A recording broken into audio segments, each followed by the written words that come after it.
Question 1. The median cubital vein is the vein of choice for intravenous injection for withdrawing blood from donors and for catheterization because it is. Answer. The median cubital vein is the vein of choice for intravenous injection for withdrawing blood from donors and for cardiac catheterization because it is fixed by the perforators and does not slip away during piercing. जब needle से उसको piers करते हो तो इधर उधर नहीं slip हो जाती, इसलिए इसको चॉइस, इसलिए वेन ऑफ चॉइस है. When the median cubital vein is absent, the basilica or median basilica vein is preferred over the cephalic because the former is a more efficient channel. अब है question number 2. The most important part of levator ani is. Levator एनाई muscle के बारे में बात हो रही है, इसका सबसे ज़्यादा इम्पॉर्टेंट पार्ट क्या है? तो आंसर में देखते हैं. Levator एनाई muscle is the main muscle of the pelvic floor. It forms a funnel shaped diagram in the pelvis between the lateral hip balls, the pubis anteriorly and the coccyx posteriorly.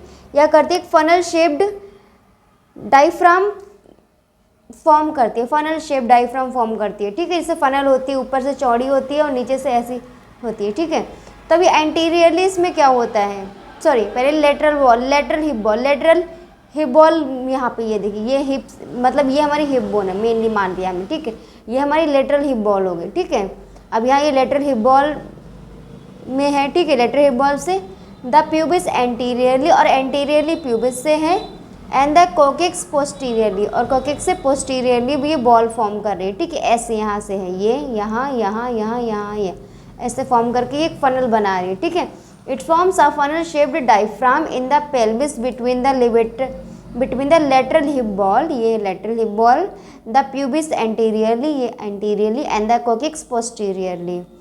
Often levator ani is considered as several separate muscle parts. वैसे तो ये एक muscle है but इसके भी अलग अलग muscle parts हम में इसको बता दिया गया है. ठीक है, अब मसल पार्ट्स अलग अलग कौन कौन से हैं इसके वो देखते हैं. Pubovaginalis, coccygeus, iliococcygeus, pubococcygeus and puborectalis. However they have common features, मतलब अलग अलग पार्ट बता दिए इस मसल्स के बट इनके फीचर्स क्या हैं, कॉमन है. ओरिजिन की बात करते हैं. From a tendinous arch between the pubis and ischial spine on the internal surface of the pelvis. Insertion कहाँ पे होता है इसका, perineal body, external wall of anal canal, anococcygeal ligament and coccyx. यहाँ पे इसका इंसर्शन होता है. ठीक है, therefore the main part of levator ani is pubococcygeus part as it has a crucial role in the maintenance of continence. ये मतलब जो प्यूबोकोक्सीजियस पार्ट है इसका लेवेटर एनाई मसल का ये मेन पार्ट है क्योंकि बेसिकली ये मेन रोल प्ले करता है मेंटेनेंस का. ठीक है, तो आपको आपका आंसर मिल गया. सेकंड क्वेश्चन का आंसर है सी, प्यूबोकोक्सीजियस. द प्यूबोकोक्सीजियस, इसके बारे में पढ़ते हैं. A, anterior fibres of this part arises from the medial part of the pelvic floor of the body of the pubis. In the males, these fibers closely surround the prostate and constitute the levator prostate. In females, these fibers surround the vagina and form the sphincter vaginae. Both in the male and female, the anterior fibers are inserted into the perineal body. B. Posterior fibers of pubococcygeus arises from the lateral part of the pelvic surface of the body of the pubis and from the anterior half of the white line on the obturator fascia. They partly form loop or a slung around the anorectal junction and are partially continuous with the longitudinal muscle coat of the rectum. These middle fibers constitute the puborectalis. During coughing, sneezing, lifting and other muscular efforts, the pubococcygeus part of levator ani and coccygeae contract and help to maintain continence of bladder and rectum. In micturition, defecation and parturition, a particular pelvic outlet is open, but contraction of fibers around other openings resist increased intra-abdominal pressure and prevents any prolapse through the pelvic floor. The coccygeae pull forward and support the coccyx after it has been pressed backward during defecation और parturition. तो यहाँ आपको पता लगे किस तरह जो ये प्यूबोकॉक्सिजियस पार्ट है लेवेटर एनाई का किस तरह हेल्प करता है सपोर्ट करने में ऑफ द कॉन्टिनेंस को. ठीक है. Next question number 3.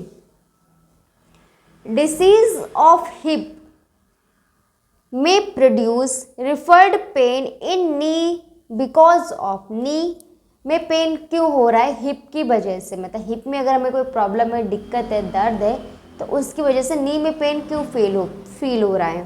Answer, diseases of hip like tuberculosis example के तौर पे may cause referred pain in the knee because of the common nerve supply of the two joint.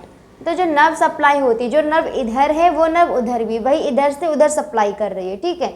तो जब दोनों की नर्व्स एक ही है, सेम है, तो जो दर्द एक को होगा वहीं से वो डिफर होकर दूसरे को भी फील हो रहा है. The hip joint is supplied by femoral nerve और anterior division of the obturator nerve. मतलब बेसिकली ऑब्टूरेटर नर्व सप्लाई करती है हिप को, फीमोरल नर्व और ऑब्टूरेटर नर्व. और knee joint is supplied by femoral nerve and obturator nerve. Posterior division of obturator nerve supplies both the hip and knee joint. तो यहाँ से क्या पता लगता है कि ऑब्टूरेटर नर्व का जो पोस्टीरियर डिवीजन है वो नी को सप्लाई कर रहा है. ठीक है. एंटीरियर और पोस्टीरियर दोनों बाकी किसको सप्लाई कर रहे हैं? हिप जॉइंट को. सिर्फ पोस्टीरियर वाला पार्ट नी जॉइंट को सप्लाई कर रहा है. ठीक है.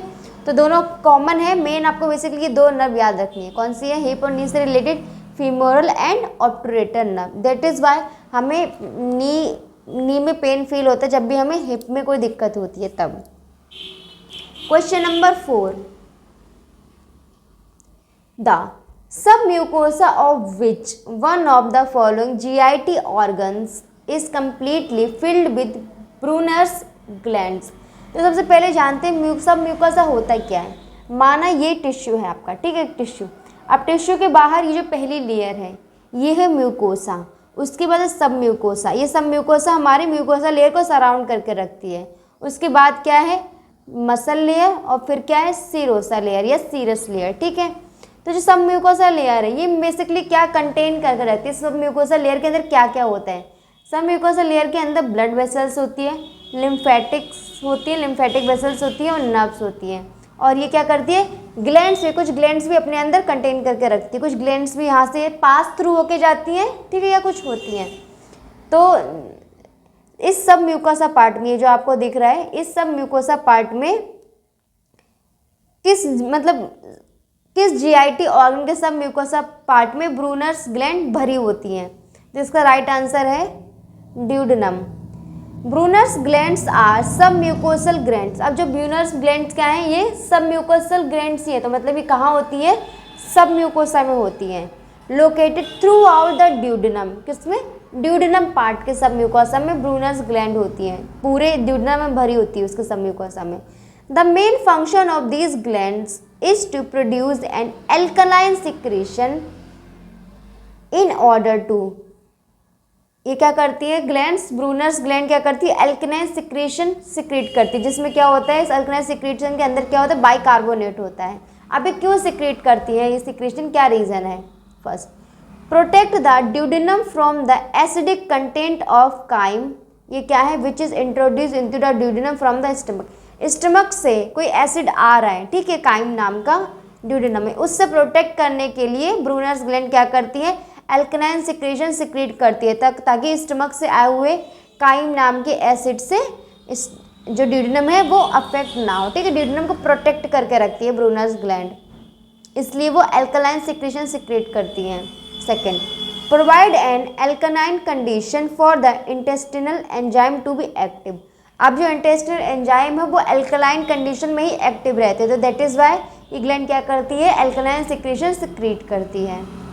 Third, lubricate the intestinal walls, और क्या करती है, इंटेस्टिनल जो वॉल्स है, इंटेस्टाइन जो वॉल्स है वो अच्छे से ल्यूब्रिकेट रहे, इसलिए वो एल्कलाइन सिक्रेशन सिक्रेट करती है Brunner's gland.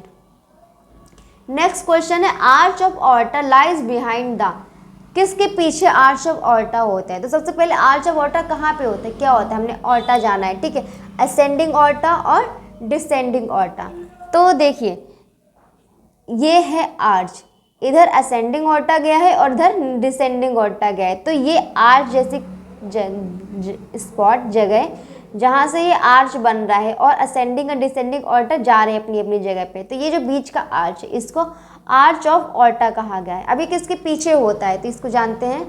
The arch of aorta is present in superior mediastinum behind the lower half of the manubrium sterni. आपको कुछ भी नहीं याद रहे तो आपको मेन्यूब्रियम स्टर्नाई तो याद कर लेना है कि आर्च ऑफ ऑर्टा किसके पीछे होता है, मेन्यूब्रियम स्टर्नाई के पीछे होता है, ठीक है। फिर से देखते हैं, प्रेजेंट इन सुपीरियर मीडियस्टिनम, सुपीरियर मीडियस्टिनम ऊपर की तरफ जो सुपीरियर साइड में मीडियस्टिनम होती है वो बिहाइंड द, कहाँ पर, behind the lower half of the manubrium sterni, आगे स्टर्नाई है, मेन्यूब्रियम स्टर्नाई उसके पीछे जो मीडियस्टिनम है उसके पीछे, ठीक है, वहाँ पर है,